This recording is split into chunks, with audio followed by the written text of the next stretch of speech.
Com relação aos tremores que estão acontecendo no Brasil, pesquisadores estão dizendo que está se formando uma nova fissura no meio da placa tectônica do Brasil. Isso está sendo devido à psicosfera pesada pelas formas de pensamento que estamos passando no Brasil ou um movimento natural da Mãe Terra?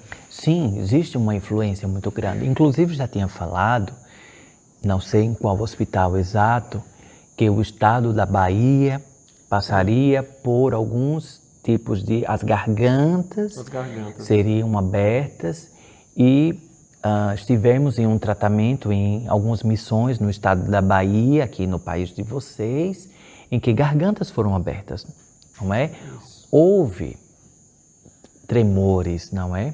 Então, dentro desse contexto, a psicosfera, sim, tem uma dimensão muito maior, por isso que cada vez mais todos os recados da espiritualidade, independente se Pai Damião, se independentemente de outra ordenança espiritual, está dizendo oração, prece, no mínimo ao acordar e antes de dormir, no mínimo. Vivenciar um estado de prece ao longo do dia, observando-se a ansiedades, a tremores no corpo, a provocações mentais, a ordenanças e vozes, a tonturas. Falei recentemente sobre o nervo vago. Sim. Então, essa ordenança cerebral, que vai sendo instalada até o meio, mais ou menos, do peito, deve ser trabalhado. Ensinei um exercício. Então, de forma simples, vou fazer um pequeno, não é? Auxiliam a esta parte lateral, não é? E vai seguindo nas outras ordenanças. Isso daí vai te ajudar dentro do processo de orações para auxiliar a psicosfera do planeta. Por quê? O Brasil, este país que vocês estão a habitar, é um país energeticamente muito forte.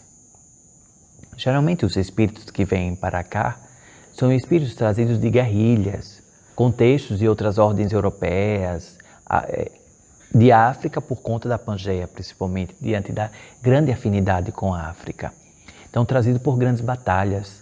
Geralmente são guerreiros, batalhadores, ou seja, que estiveram na fronte de batalha, empreenderam muitos estudos. Encarnados neste país, existem muitos estudiosos, filósofos, sociólogos que fizeram muitas diferenças no planeta.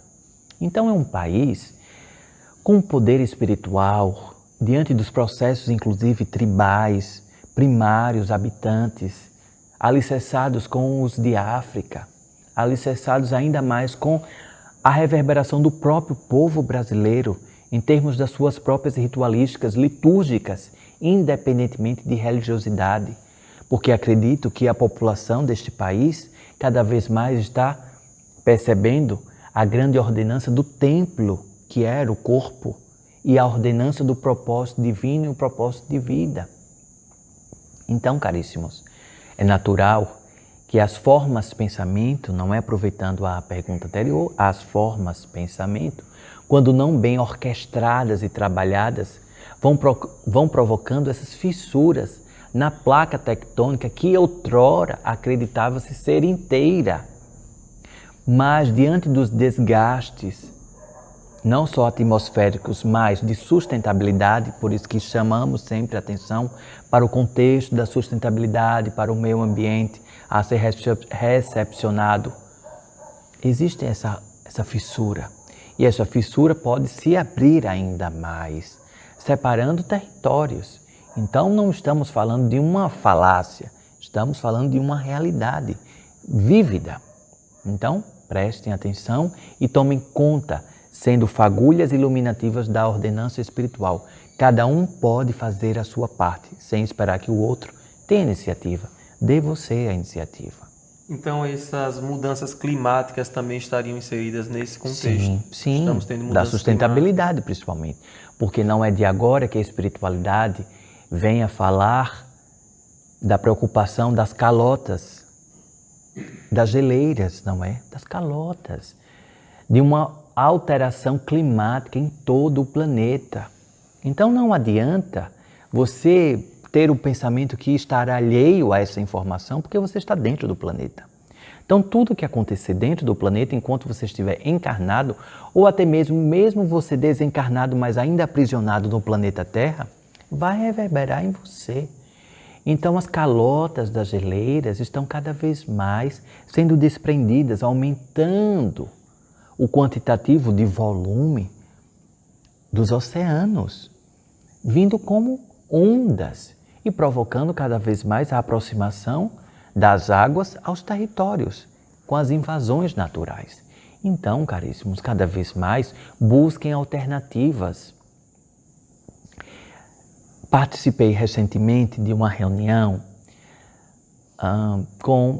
por isso que mencionei o pessoal de Marte, não é?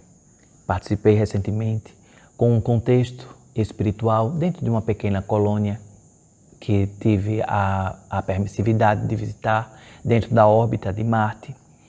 E eles estavam discutindo justamente a questão da sustentabilidade trazida do planeta Terra como se fosse um grande referencial, não é?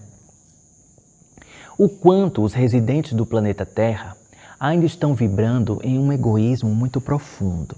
Exemplo, vai-se para algum lugar pessoas da mesma família. Cada um vai para aquele local em veículos distintos, ao invés de utilizar um único veículo, ou ao invés de utilizar alternativas. Se é próximo da sua residência, vá caminhando. Se é próximo da sua residência, faz de outro contexto, não é? Consegue compreender, filho? Sim. Enquanto outras civilizações dentro deste mesmo planeta já têm esta consciência, já empreendem o seguir para o trabalho por meio de bicicletas, por meio de caminhadas, saem mais cedo e vão caminhando. Mas o medo ainda está muito aprisionado aqui no planeta, no país aqui de vocês, do Brasil. Ainda está muito aprisionado por conta do descompasso societário, por meio dos medos, da violência, das violências. Então é muito importante, caríssimos, cada vez mais empreender discursos, trabalhos, ações, projetos voltados ainda mais para a conscientização de todas as ordenanças, de projetos sociais, de projetos em seus ambientes de trabalho, para que esses contextos sejam mais trazidos como uma realidade, não é? Trazidos como uma realidade vívida para cada um de vocês, cada um fazendo a sua parte. Então, quando você for pensar, isso daí foi discutido na reunião da colônia, da órbita de Marte, quando for pensar em fazer algo, a primeira opção deve ser caminhando. É muito longe ser caminhando. Verifique se é preguiça, porque você pode acordar um pouco mais cedo e pelo menos ir caminhando e volta em um outro contexto de transporte. Mas às vezes você mora muito próximo ao seu ambiente de trabalho. 1 quilômetro, 2 quilômetros de proximidade, isso é muito próximo. Então dá para ir caminhando. Então percebam essas ordenanças mínimas. Vai encontrar com um amigo, com algum agrupamento, verifique algum local ao ar livre de preferência. Faça contextos mais conectivos. Como vocês chamam, que colocam um pano na grama? Faça um piquenique, não é? Faça programas mais elucidativos, programas sociais, não é? Mais elucidativos de conexão. Isso daí vai auxiliar em um contexto ainda maior por meio dos exemplos, porque alguém vai visualizar você fazendo, logo vai ter como referência e vai começar a multiplicar e em um determinado momento várias pessoas vão estar fazendo as mesmas coisas porque alguém tomou a iniciativa. Dá para entender, filho? Dá.